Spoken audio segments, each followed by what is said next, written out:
કારેલા લીધેલા છે. તો આ રીતના મીડિયમ થીક અને કૂણા કારેલાની પસંદગી કરવી. હવે તેના ડીટીયાના ભાગને કાઢી લઈએ અને પીલરની મદદથી તેની જાડી છાલને કાઢી લઈએ. અને હવે છાલ કાઢ્યા પછી કારેલાની સ્લાઇસ કરી લઈએ. તો આપણે કારેલાની પતલી સ્લાઇસ બધા જ કારેલાને સુધારી દીધેલા છે અને તેની આ રીતની મીડિયમ થીક એટલે કે વજનમાં 250 ગ્રામ જેટલી ડુંગળી લીધેલી છે. હવે એક ડુંગળીને લઈને તેના 4 ભાગ કરી લઈએ અને હવે ડુંગળીની મીડિયમ થીક સ્લાઇસ કરી લઈએ. તો મેં બધી જ ડુંગળીને સુધારી લીધેલી છે. કારેલાને ડુંગળીના આ માપથી ઘણી લઈ લીધેલી છે. તેમાં 1 ચમચી જેટલું મીઠું એડ કરી દઈએ અને કારેલાની સ્લાઇસને મીઠા સાથે એકદમ સારી રીતે ચોળી લઈએ. ઢાંકીને ફક્ત 10 થી 15 મિનિટ માટે રાખી દઈએ. 5 થી 7 મિનિટમાં અને મસાલો બનાવવા માટે ખાયણીમાં 3 મોટી ચમચીલા શેકેલા સિંગદાણા, 3 મોટી ચમચીલા સફેદ તલ અને મેં થોડા અધકચરા ક્રશ કરી લઈએ. તો બધી જ વસ્તુ સારી રીતે ખંડાઈને આ રીતમાં એડ કરી દઈએ. હવે તેમાં 1 મોટી ચમચીલું ધાણા જીરું પાવડર, 1 મોટી ચમચીલું લાલ મરચું પાવડર, 1 ચમચીલો શેકેલા જીરાનો પાવડર, અડધી ચમચીલો સંચળ પાવડર એડ કરી દઈએ. સાથે 1 પિંચ જેટલું મીઠું, અડધી ચમચીલો ગરમ મસાલા પાવડર, 1 મોટી ચમચીલો આમચૂર પાવડર લીધેલો છે. સાથે 4 મોટી ચમચીલો દેશી ગોળ એડ કરી દઈએ. 1 મોટી ચમચીલું તેલ અને થોડા કોથમીરના પાન એડ કરીને બધી જ વસ્તુને મિક્સ કરી લઈએ. તો બધી વસ્તુ ગાંઠિયા સાથે બનાવેલો છે. ગાંઠિયાની જગ્યાએ તમે ઘરમાં રહેલું કોઈ પણ ફરસાણ એડ કરી શકો છો અથવા તો શેકેલા ચણાના લોટનો ઉપયોગ પણ કરી શકો છો. સાથે રેગ્યુલર મસાલા સાથે મેં થોડો આમચૂર પાવડર એડ કરેલો છે. લીંબુની જગ્યાએ આમચૂર પાવડર એડ કરવાથી આમચૂર પાવડરની ખટાશ કારેલાની કડવાશને બેલેન્સ કરે છે. સાથે શાકમાં તેનો સ્વાદ પણ એકદમ સરસ આવે છે. સાથે મેં થોડો ગોળ એડ કરેલો છે. મીઠા લીધે કારેલા થોડા સોફ્ટ થઈ ગયા છે. તો હવે તેમાં થોડું પાણી એડ કરી દઈએ અને કારેલાની સ્લાઇસને ચોળી લઈએ. તો કારેલાના બીમાં થોડું કડવાશનું પ્રમાણ રહેલું હોય છે. આ રીતના પાણીમાં કારેલાની સ્લાઇસને ચોળવાથી તેમાં રહેલા બધા જ બિયા નીકળી જાય છે.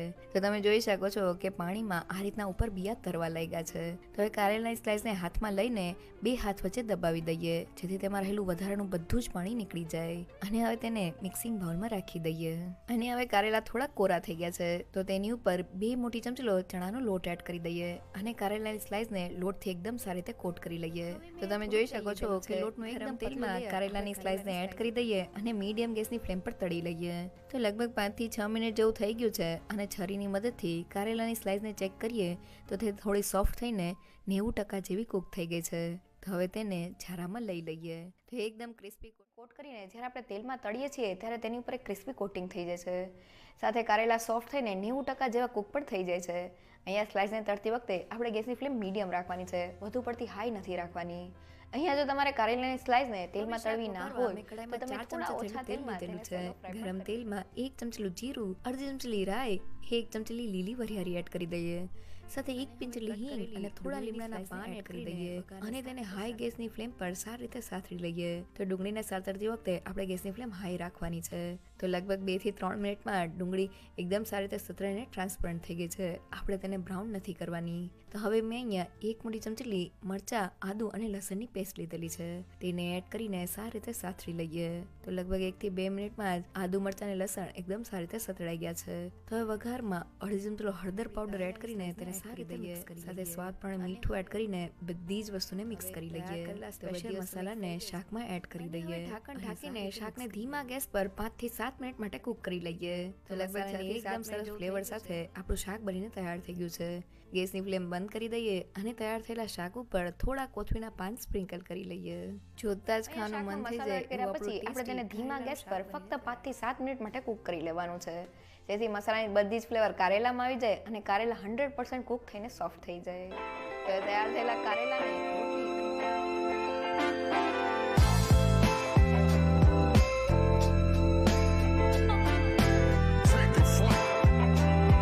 તો કારેલાનું ગોળવાળું શાક બનાવતી વખતે બસ તમારે અમુક વાતનું ધ્યાન રાખવાનું છે. પહેલી એ કે કારેલાને મીડિયમ થીક સ્લાઇસમાં કટ કરવાના છે અને કટ કરેલી કારેલાની સ્લાઇસ ઉપર થોડું મીઠું એડ કરવાથી કારેલાની કડવાશ ઓછી થઈ જાય છે અને તે થોડા સોફ્ટ પણ થઈ જાય છે.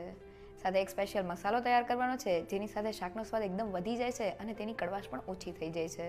સાથે કારેલાની સ્લાઇસને થોડા ચણાના લોટથી કોટ કરીને જ્યારે આપણે તળશું ત્યારે તેનો સ્વાદ શાકમાં એકદમ સરસ આવે છે. જો તમને મારી આજની રેસીપી ગમી હોય તો મને કમેન્ટ સેક્શનમાં જરૂરથી કહેજો.